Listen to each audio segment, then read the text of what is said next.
Can't even see the Bucks score. I got tears in my eyes.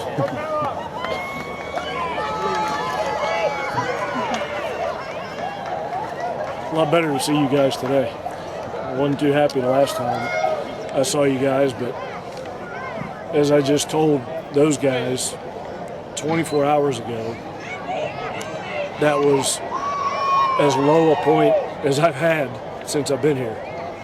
And Derek Matlock's been with me the whole time. That's what we talked about in the office today. That's as low as you can feel as a baseball coach, what happened to us on Wednesday. And then to come out and respond like this today with all the heroes that we had today. But aside from the individual performances, when we ran off the field after they hit the 3-run homer to go up 4-3, our guys ran off the field with energy, with passion. They stayed together, and I really thought they were going to win after one of the most crushing pitches, home runs we've ever had hit against us. For our guys to run off the field and still think they can win that game says a lot about the guys in that uniform.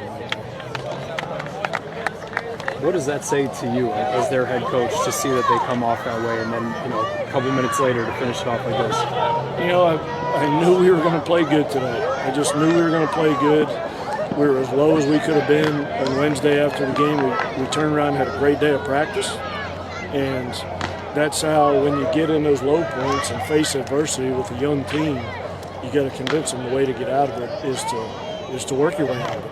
And that's exactly what we did. We had a lot of guys had really good practices yesterday, and I think they're starting to learn that there's a direct correlation to how you practice is how you play. So I couldn't be happier for all these guys. What an unbelievable win for the program. You mentioned so many heroes. The last one will be Jackson Kramer. What you saw on that pitch and just the moment there at the end of it.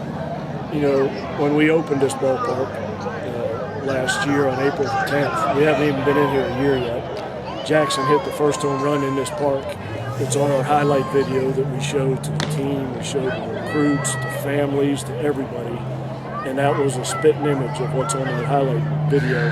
The only difference is he's wearing a different colored jersey, but it was the same swing, the same result. And if Jackson Kramer commits to playing offense, he's as good a hitter as there is in this league.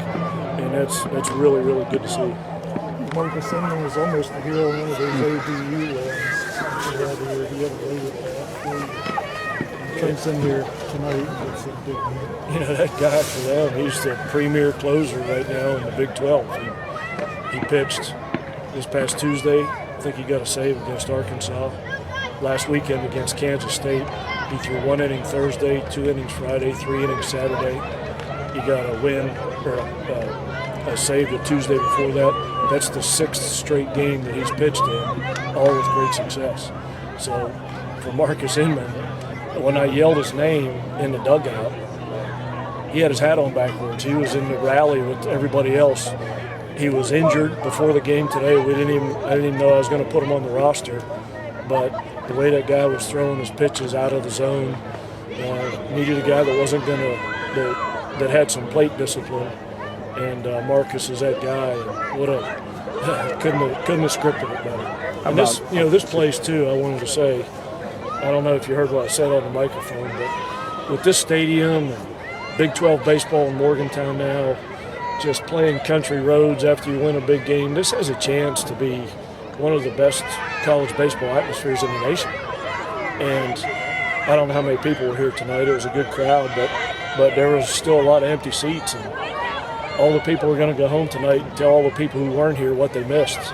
So, if we get 4,000 or 5,000 people here, that just adds to the atmosphere and the excitement of, you live for dog piles.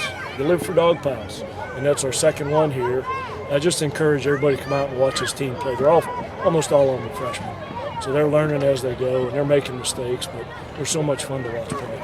In the end, did Chad just plan this? Was this part of his big night to make sure that you guys could celebrate a walk-off? No, poor Chad. He's pitched really, really well this year.